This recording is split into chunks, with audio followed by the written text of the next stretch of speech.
Salam rasa untuk Karsa. Halo Sobat Fordis, selamat datang di podcast mahasiswa Forum Diskusi 2025.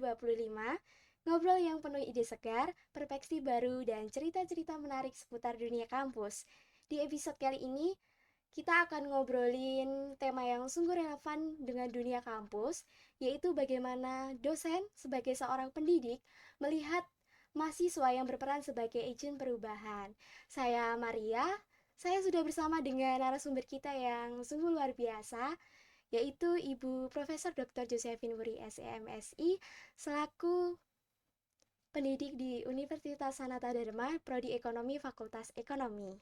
Selamat datang Bu Vivin, terima kasih sudah berkenan hadir di Potma Fordis. Bagaimana kabarnya hari ini Bu? Baik, terima kasih Mbak Maria. Terima kasih juga atas waktu yang telah diberikan kepada saya untuk hadir di sini pada acara uh, diskusi dengan Fordis ya. Ya, puji Tuhan, sehat. Senang sekali saya bisa berbincang langsung dengan Ibu. Tanpa berlama-lama, mungkin kita bisa membuka obrolan pada hari ini dengan istilah mahasiswa sebagai agen perubahan. Ini kan sering kali kita dengar ya, Bu. Dari sudut pandang Ibu sendiri sebagai seorang pendidik, maknanya sebagai agen perubahan itu seperti apa? Ya, terima kasih. Dalam konteks prodi ekonomi, Ya, di sini makna mahasiswa sebagai agen perubahan itu sebetulnya mengandung tiga makna ya, perubahan diri sendiri, kemudian juga perubahan intelektual dan perubahan sosial. Nah, yang perubahan diri pribadi di sini mahasiswa diharapkan bisa menjadi agen perubahan bagi dirinya sendiri terlebih dahulu. Jadi terwujud dari kemampuan mahasiswa untuk bisa merefleksikan pengalamannya, menumbuhkan juga karakternya ya, karakter yang berkomitmen, gemar belajar, juga membaca, peduli pada lingkungan, seperti itu. Kemudian juga perubahan secara intelektual ya, mahasiswa diharapkan bisa menggunakan ya metode paradigma SUC, Seeing, Understanding, iya, Communicating yang iya, sudah sering di-sharingkan ya. iya. Jadi mahasiswa bisa mengaplikasikan ilmu-ilmu teorinya yang sudah diperoleh ke dalam dunia nyata. Jadi bisa membaca situasi problem di masyarakat, kemudian juga mencari pemecahannya gitu ya bersama masyarakat, sambung dengan masyarakat. Nah, kemudian juga agen perubahan sosial di sini diharapkan mahasiswa bisa peduli ya peduli dan peka terhadap sesama, terhadap rekan ya, juga terhadap isu-isu ketidakadilan, kemarginalan. Jadi diharapkan mahasiswa bisa bertindak nyata dan partisipatif terhadap situasi yang terjadi. Demikian, Mbak. Bagus sekali ya teman-teman, maknanya luar biasa. Dan kalau bicara soal perubahan nyata nih Bu, tentunya banyak mahasiswa yang pernah membawa dampak positif. Nah kalau boleh kami tahu Mm-mm. seperti apa Bu dampak positif yang telah dilakukan mahasiswa? Ya, jadi terlihat ya dampak positifnya terlihat pada kegiatan kemahasiswaan juga yang terlibat dalam pendampingan pengabdian masyarakat bersama dosen. Jadi mahasiswa nanti bisa mendampingi para pengusaha mikro, kecil, menengah gitu ya dalam hal literasi keuangan, pengembangan ekosistem usahanya, adopsi teknologi digital dalam pemasaran maupun keuangan di sini. Jadi bisa juga mendampingi bagaimana bisa memanfaatkan kredit ya, Iya, kredit untuk modal usaha seperti itu.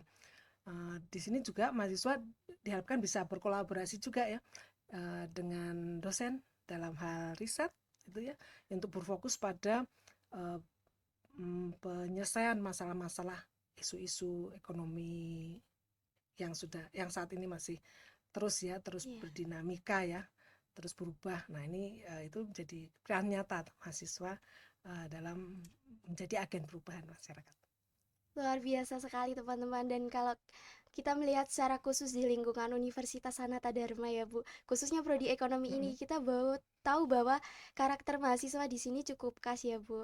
Menurut Ibu sendiri, Mm-mm. perilaku seperti apa yang menunjukkan bahwa mahasiswa prodi ekonomi ini benar-benar dapat mengambil peran sebagai agen perubahan? Ya, terima kasih. Jadi kesan mahasiswa prodi ekonomi terletak pada integritas mereka ya dan cara mereka berproses. Jadi perilakunya di sini didasarkan pada sebenarnya 3 hal yang menjadi filosofi prodi, yaitu probity, prudensia, dan publikum ya. Publikum. Jadi kejujuran, kecakapan, dan kepublikan. Di sini mahasiswa diharapkan memiliki kepedulian terhadap isu ekonomi dan sosial, selain juga memiliki kemampuan analisis kritis, menerapkan paradigma tadi seeing, understanding, communicating juga.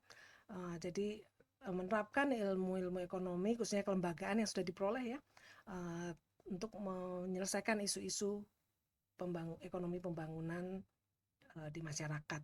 Kemudian juga peran agen perubahan ini bisa terlihat dari antusiasme mahasiswa dalam kegiatan-kegiatan di masyarakat ya, jadi terlibat aktif dalam UKM.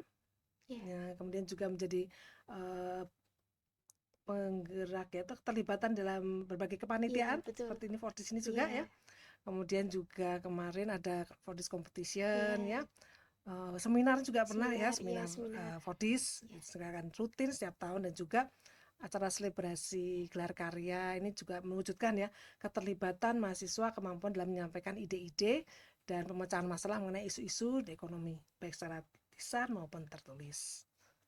Baik, namun tentunya dalam menjalankan peran ini mestinya ada sebuah tantangan ya Bu. Menurut Ibu sendiri, apa tantangan terbesar bagi mahasiswa prodi ekonomi saat ini dalam menjalankan peran tersebut? Ya, jadi tantangannya sebenarnya memang memadukan bagaimana mensinergikan ya antara teori yang sudah diperoleh di dalam perkuliahan dengan memecahkan permasalahan-permasalahan di masyarakat. Jadi tidak mudah di sini bagaimana menyesuaikan hal tersebut atau menjembatani ini menjadi tantangan ya. Karena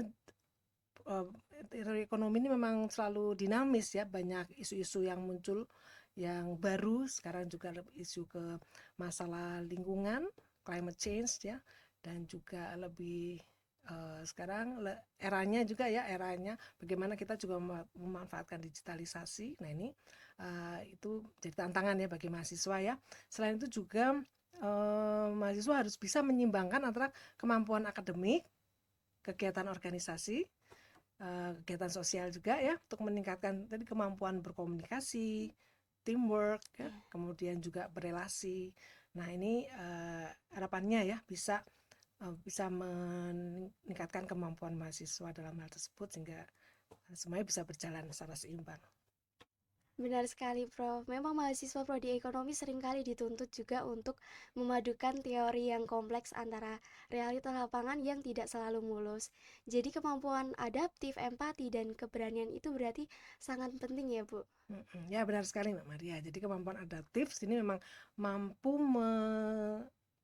menyelesaikan tadi permasalahan-permasalahan ekonomi yang terus dinamis ya, terus berubah dan selalu muncul baru, sehingga kita juga mahasiswa ya dituntut untuk memahami secara cepat, belajar juga secara cepat bagaimana mengatasi isu-isu ini ya. Kemudian empati juga penting di sini untuk peduli pada sesama, pada rekan ya, juga pada permasalahan-permasalahan. Jadi kita lebih peka tadi ya, itu wujud nilai peduli dari dimensi nilai-nilai humanisnya kita.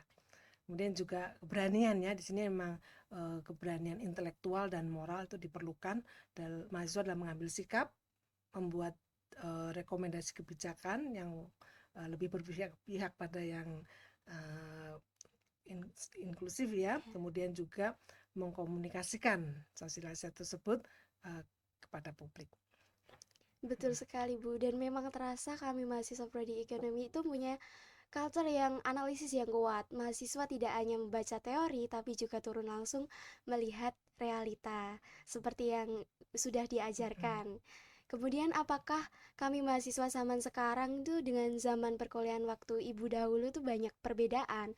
Apakah semasa perkuliahan Ibu dahulu juga banyak mahasiswa yang terlibat organisasi kampus, kegiatan sosial, bahkan ada yang berkuliah sambil bekerja?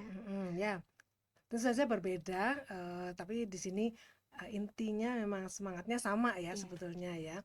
Jadi kalau dulu zamannya belum digitalisasi gitu, kita semua akses pembelajaran tuh masih ambil di perpustakaan, jadi sangat-sangat terbatas sehingga kita berpusat ya pada menggali pengetahuan materi itu memang tidak secepat sekarang. Nah, jadi ini jadi tantangan juga pada saat itu ya. Kemudian juga keterlibatan organisasi juga sudah ada dulu. Kita semua aktif juga ya seperti mahasiswa sekarang dan kompak juga ya. Kemudian juga strukturnya memang lebih formal. Jadi dengan senior itu kita Ya, memang menjaga kesopanan ya, kemudian tingkah laku gitu ya. Ya, jadi memang berbeda di sini ya. Kemudian mahasiswa sekarang memang lebih aksesnya lebih dipermudah dengan perkembangan teknologi digital sekarang dan juga mahasiswa tentu saja ya dituntut untuk semakin bisa berkolaborasi, memperluas jejaring ya, baik nasional maupun internasional karena sudah kita dipermudah dengan teknologi. era Iya, teknologi dan digitalisasi. Dan juga di sini tugasnya mahasiswa tentu saja terus menumbuhkan ya minat belajar, kemampuan untuk memperdalam ilmu pengetahuan, juga meningkatkan jejaring kolaborasi, kemudian keterlibatan dalam organisasi itu juga sangat penting, kegiatan sosial, dan juga mungkin sudah ada yang bekerja ya rekan-rekan ya iya. sambil juga bisa membagi waktu begitu ya, karena ini semua juga menjadi bekal ya, bekal rekan-rekan di masa depan. Benar, Bu. Memang sebagai mahasiswa sekarang harus bisa menyeimbangkan banyak hal akademik, organisasi, kegiatan sosial, bahkan ke pekerjaan. Tapi semangat untuk tetap memberi kontribusi itu yang menjadi nilai tambah lebih bagi ekonomi Universitas Sanata Dharma. Namun apakah kegiatan seperti organisasi, kegiatan sosial, pekerjaan, dan akademik yang berjalan secara bersamaan akan berdampak baik bagi mahasiswa untuk membawa agent perubahan tersebut? Ya, jadi sangat berdampak ya, sangat Iya, baik dan berdampak. Asal terjadi integrasi dan refleksi yang terarah di sini. Jadi memang pendidikan di prodi ekonomi memberikan pendidikan yang sifatnya holistik ya di Universitas Sanata Dharma, membentuk ya mahasiswa menjadi cerdas dan juga humanis di sini. Jadi juga mengembangkan kegiatan-kegiatan yang sifatnya kurikuler, kokurikuler, ekstrakurikuler semuanya kita integrasikan di situ. Jadi dampaknya positif ya. Di sini juga perlu dikembangkan kegiatan-kegiatan yang sifatnya non akademik supaya mahasiswa bisa juga membentuk pengalaman praktek ya, praktek-praktek di lapangan dan juga belajar untuk mengambil keputusan ya. Jadi di sini bisa mewujudkan lulusan nanti yang unggul baik secara akademis maupun juga humanis demikian, dan juga memiliki ya integritas karena mahasiswa mampu memimpin diri sendiri, mampu mengelola waktu tadi ya, kemudian juga mampu bertanggung jawab atas pilihannya ya, kemudian juga kompetens juga bisa mengembangkan soft skill dan juga memiliki keterlibatan di masyarakat yang tentu saja ini pasti lebih berharga ya dibandingkan hanya menumbuhkan konsep gitu ya, iya. konsep dan uh, ini untuk diri diri sendiri atau lingkungan terbatas gitu. Begitu teman-teman, dampak baik sesuai tujuannya kita. Jika berkenan memberikan pesan, apa mungkin pesan yang Ibu ingin sampaikan kepada kami mahasiswa, khususnya mahasiswa prodi ekonomi agar tetap menjalankan peran sebagai agen perubahan? Ya, jadi tetaplah menjadi yang terbaik ya dari diri kalian masing-masing gitu ya. Tetap menjadi pemimpin, pemimpin dan agen perubahan Iya. tadi ya. Jadi harapannya bisa bisa dilakukan dengan totalitas, bisa dampak yang signifikan dan bermanfaat bagi masyarakat. Baik, terima kasih Bu atas pesan yang sangat mengena dan memotivasi bagi kami. Dan terakhir, bagaimana harapan Ibu terhadap generasi mahasiswa prodi ekonomi dan mahasiswa di seluruh Indonesia pada umumnya? Ya, jadi tetaplah menjadi agen perubahan tadi ya, agen perubahan yang bisa peduli pada isu-isu ekonomi ya, lingkungan global, dan juga menjadi generasi yang cerdas ya terhadap situasi dan juga berani mengambil peran di tengah masyarakat. Ya. Baik, terima kasih. Semoga mahasiswa ekonomi dan seluruh mahasiswa Universitas Sanata Dharma bisa terus menjadi generasi yang cerdas, membaca data, peka terhadap situasi, dan berani mengambil peran di tengah masyarakat. Begitu ya, Bu? Ya, Baik Sobat Fordis, kita sudah sampai di penghujung episode hari ini. Terima kasih banyak kepada Ibu Profesor Dr. Josephine Muri SEMSI atas waktu dan pandangannya, pengetahuan yang sangat menginspirasi bagi kami yang masih melihat agent perubahan masih terasa abu-abu. Dari diskusi ini kita belajar bahwa menjadi mahasiswa bukan hanya sebagai penerima ilmu saja ya teman-teman, tapi juga pembawa perubahan baik dalam skala kecil maupun skala yang besar. Bahwa kita mahasiswa memiliki peran yang begitu besar, bukan hanya sebagai pencari ilmu, tetapi juga sebagai penyala perubahan, baik dalam kampus, masyarakat, bahkan ke tingkat nasional. Terima kasih juga untuk Sobat Modis yang sudah mendengarkan sampai akhir. Sampai jumpa di episode berikutnya. Tetap berpikir kritis, tetap peduli, dan tetap siap menjadi agen perubahan. Salam Karsa untuk rasa. Sampai jumpa di Potma berikutnya. bye.